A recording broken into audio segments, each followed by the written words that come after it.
রুকাইয়া শব্দটা শুনলেই ভয় পেয়ে যায়। কেউ ভাবে এটা জাদু, কেউ ভাবে এটা শুধু জিন থাকলেই করতে হয়, আবার কেউ ভাবে এটা শুধু হুজুররাই করতে পারে। কিন্তু সত্যটা হলো রুকাইয়া হলো সুন্নাহ এবং এটা প্রত্যেক মুসলমান নিজে নিজের জন্য করতে পারে। রুকাইয়া মানে কোনো রহস্যময় ঝাড়ফুঁক না, কোনো অদ্ভুত কাজও না। রুকাইয়া মানে হলো আল্লাহর কালামের মাধ্যমে আল্লাহর কাছেই শিফা চাওয়া।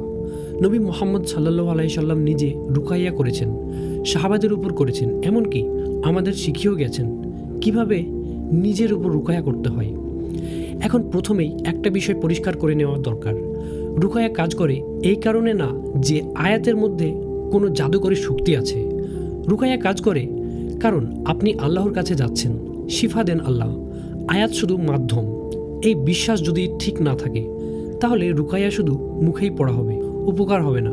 রুকাইয়া করার আগে নিজেকে একটু গুছিয়ে নিন, সম্ভব হলে উজু করে নিন, শান্ত একটা জায়গায় বসুন, মোবাইল সাইলেন্ট করুন, মনে মনে নিয়ত করুন, হে আল্লাহ, আমি আপনার কালামের মাধ্যমে আপনার কাছে সাহায্য চাইছি।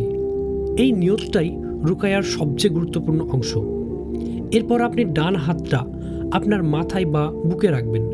যদি শরীরের কোনো নির্দিষ্ট জায়গায় বেশি কষ্ট থাকে সেখানে হাত রাখতে পারেন। তারপর ধীরে ধীরে স্পষ্ট করে বুঝে বুঝে পড়া শুরু করবেন। তাড়াহুড়ো করবেন না, এটা পরীক্ষা দেওয়ার মতো পড়া না, এটা আল্লাহর সাথে কথা বলা। প্রথমে সূরা আল ফাতিহা পড়বেন। এটা কুরআনের সবচেয়ে শক্তিশালী সূরা। নবী সাল্লাল্লাহু আলাইহি সাল্লাম একে শিফার সূরা বলেছেন। আপনি এটাকে 7 বার পড়বেন। প্রতিবার পড়ার পর হালকা ফু দেবেন, থুতু না, শুধু বাতাস। এরপর আয়াতুল কুরসি পড়বেন একবার। এই আয়াত সম্পর্কে নবী সাল্লাল্লাহু আলাইহি সাল্লাম বলেছেন এটা পড়লেই শয়তান কাছেও আসতে পারে না, তাই রুকায়াতে এটা খুব গুরুত্বপূর্ণ। এরপর 3টি ছোট কিন্তু খুব শক্তিশালী সূরা পড়বেন, ইখলাস, ফালাক আর সূরা নাস। প্রত্যেকটা 3 বার করে এগুলো পড়ে আপনি আল্লাহর কাছে আশ্রয় চাইছেন সব ধরনের অদৃশ্য ও দৃশ্যমান অনিষ্ট থেকে। এরপর একটি দোয়া আছে যেটা নবী সাল্লাল্লাহু আলাইহি সাল্লাম নিজে পড়তেন। দোয়াটা হলো আউযু বিইজ্জাতিল্লাহি ওয়া কুদরাতিহি মিন শাররি মা আজিদু ওয়া উহাজির।